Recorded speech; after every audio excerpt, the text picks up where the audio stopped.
We have multiple trade updates for the Toronto Raptors, as it's no secret Masai Ujiri's been on the phones as of late, talking trades for a bunch of the veteran players out there on the Raptors, and now there are new suitors specifically for Bruce Brown revealed, which we'll discuss, as well as the asking price for Jakob Poeltl being revealed out here in recent reports. So lots of stuff to dive into in this video. Again, the trade deadline's about a week away. Things are starting to heat up this time of year. You hear what all the GMs, the presidents of basketball operations, they're negotiating with. And then at any point, at any time, we'll see the first domino fall and we'll see the trades start rolling in. So we'll keep you up to date with everything that's going on regarding this Toronto Raptors trade season. If you want to stay up to date with it all, make sure if you are a part of the 67% of our viewers that haven't hit the subscribe button just yet, you hit that subscribe button so you stay up to date with everything that's happening with this Toronto Raptors team. But let's dive into the news. Let's dive into the madness, because there's a lot of stuff going on right now for this Raptor squad. So the first thing that we're going to take a look at is essentially this update on Bruce Brown, because again, he's the guy that's been most talked about, most named, and we know the familiar suitors. The Heat have been brought up a bunch. There's a trade report this earlier today, which we'll get into as well. But basically, Bruce Brown's kind of the main key, and there's a few new suitors being named on the list. Essentially, the Heat, the Lakers, the Pistons, and the Minnesota Timberwolves have recently expressed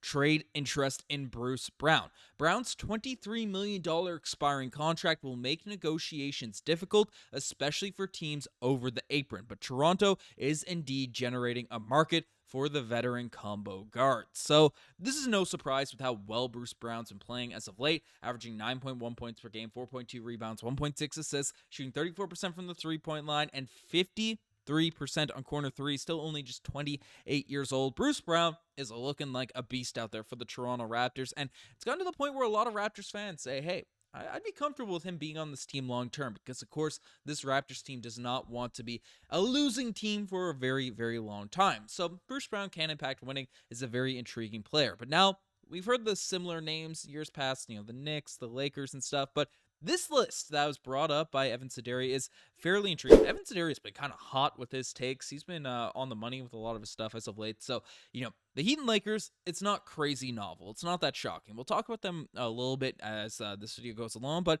the Pistons and the Timberwolves are more interesting to me because we haven't heard them brought up as much over the course of the year-long trade saga of Bruce Brown, it feels like. So basically, what are we looking at here with Bruce Brown and the Detroit Pistons? Well, the Pistons are an intriguing team because they're actually fairly good this season. They're in the 8th seed in the Eastern Conference right now. Of course, you're not getting Cade Cunningham. Jaden Ivey dealt with an injury. There were some rumblings last year, especially with Monty Williams, that he could be a part of some trade discussions. I mean, he would be an awesome get for the Toronto Raptors in a Bruce Brown trade, a very interesting prospect. But beyond that, I don't know if there's a ton of other players that you're super intrigued by. I mean, Ron Holland II would be an interesting return as a guard, back to the Toronto Raptors, again, a rookie this season. Sir Thompson hasn't been phenomenal for the Pistons, but plays elite defense, and we've seen the jump his brother Almond has made out there for the Houston Rockets, and people are comparing him to Kawhi Leonard. So if you get Usher, then you'd bring him in. But I don't imagine with his injuries and stuff, how low his value is, the Pistons be that intrigued by dealing off of him. But the Raptors are pretty solid at the center position at this point, but getting a young one, in whether it's a Jalen Duren or one of these guys in Isaiah Stewart, Stewart has, I want to say, fallen out of favor for the Detroit Pistons, but he can be an intriguing guy to send back. But realistically, I think what this deal would actually center around is probably Tim Hardaway Jr., some amalgamation of deep bench guys, and then some picks from the Pistons kind of prospect or pick pool, so to speak. They have their own picks in 26, 27, 28. They have a few seconds sort of going around out there for their group. So maybe a couple seconds, if you could get a first out there for Bruce Brown, I think that would be an awesome return for this team. If we can get our second round pick for this year, that would be very, very cool. And because, again, the Raptors are likely to have a low second round pick, so it's almost like a first. You can get that back for your team. So that is something that I'd be intrigued by. I'd be encouraged by if the Raptors could net back an asset, but not the most overwhelmingly positive kind of return for a guy in Bruce Brown who's been very, very solid for this Raptors team. The other sort of discussion, another team out there on that list, is the Minnesota Timberwolves, who have, again, they have some interesting players. I've seen a couple people mention Julius Randle for a Bruce Brown kind of swap. I don't imagine the Raptors are super interested in that, but I don't know.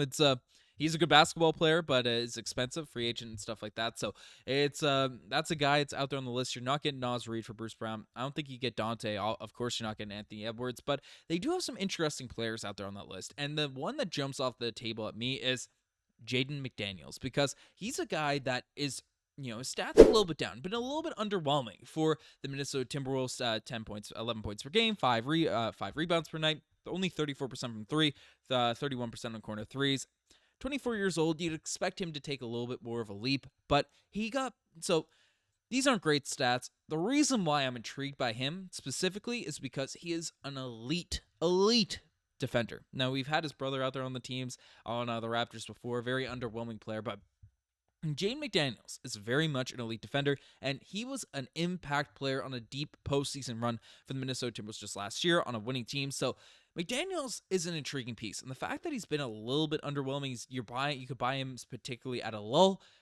It's possible because his contract is very, very long. He's on like a 5-year contract under pretty significant money. So you'd be taking a risk. You'd have to be really bought into Jaden McDaniels being an impact player for your team for a very long time.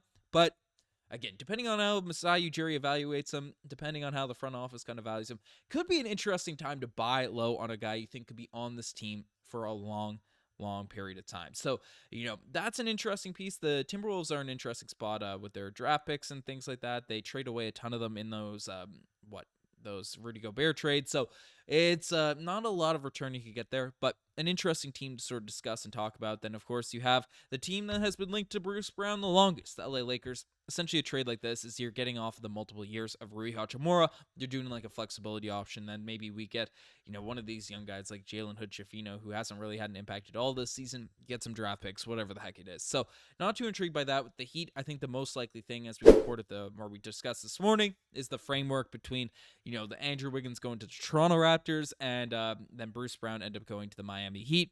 Part of a big significant Jimmy Butler trade. Made a whole video on this discourse this morning. So if you want in-depth coverage of that, we can take a look at that there. But that's not the only trade update we essentially got here today, as we also got a little update from the LA Times in regards to the asking price for Jakob Poeltl. Now, of course, Jakob Poeltl has been awesome for the Toronto Raptors this season. He has been a beast.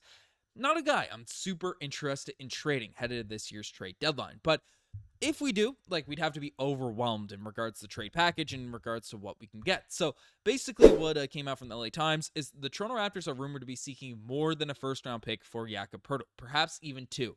It's the kind of price the Lakers just wouldn't want to pay for a player like him, likely requiring they trade Rui Hachimura and maybe 2 first-round picks for a center who ultimately plays the same position as Anthony Davis. So the Lakers, there was bubblings that they checked in on Jakob Poeltl, that they'd try to make a move, they try to make one of these things happen, but of course, they probably don't want to pay that price. They want like a superstar so that they can acquire with those picks, all those types of things. Jakob Poeltl, of course, has been a monster, has been a beast, but is a guy that just makes sense to the Toronto Raptors to keep around long term. So very cool with everything that's going on, all the latest reports, updates. Again, guys, you want to stay up to date with everything that's going on with the Raptors. We cover it all the rumors, all the rumblings, all the reports, whatever's happening to lead you into this year's trade deadline. We keep it primed here. So hit that subscribe button if you made it this far. Anyways, I'm signing now.